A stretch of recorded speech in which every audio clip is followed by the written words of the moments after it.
اعوذ باللہ من الشیطان الرجیم بسم اللہ الرحمن الرحیم وَإِن مِّن قَرْيَةٍ إِلَّا نَحْنُ مُهْلِكُوهَا قَبْلَ يَوْمِ الْقِيَامَةِ أَوْ مُعَذِّبُوهَا عَذَابًا شَدِيدًا كَانَ ذَلِكَ فِي الْكِتَابِ مَسْطُورًا وَمَا مَنَعَنَا أَن نُّرْسِلَ بِالْآيَاتِ إِلَّا أَن كَذَّبَ بِهَا الْأَوَّلُونَ وَآتَيْنَا ثَمُودَ النَّاقَةَ مُبْصِرَةً فَظَلَمُوا بِهَا وَمَا نُرْسِلُ بِالْآيَاتِ إِلَّا تَخْوِيفًا۔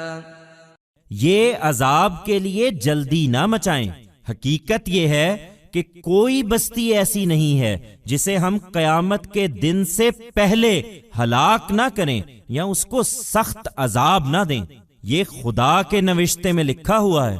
ہم کو عذاب کی نشانیاں بھیجنے سے اسی بات نے روک رکھا ہے کہ اگلوں نے انہیں جھٹلا دیا تھا۔ سمود کو ہم نے اونٹنی اسی طرح کی ایک آنکھیں کھول دینے والی نشانی کے طور پر دی تھی، لیکن انہوں نے اپنی جان پر ظلم کیا اور اس کی تکذیب کر دی۔ پھر نشانیاں بھیجنے سے کیا حاصل؟ ہم نشانیاں اسی لیے تو بھیجتے ہیں کہ عذاب سے پہلے لوگوں کو ان کے انجام سے ڈرا دیں۔ They should not go about hastening the punishment. In reality, there is not a city that we shall not destroy before the day of judgment or not inflict with a severe punishment. This is written in the register of God.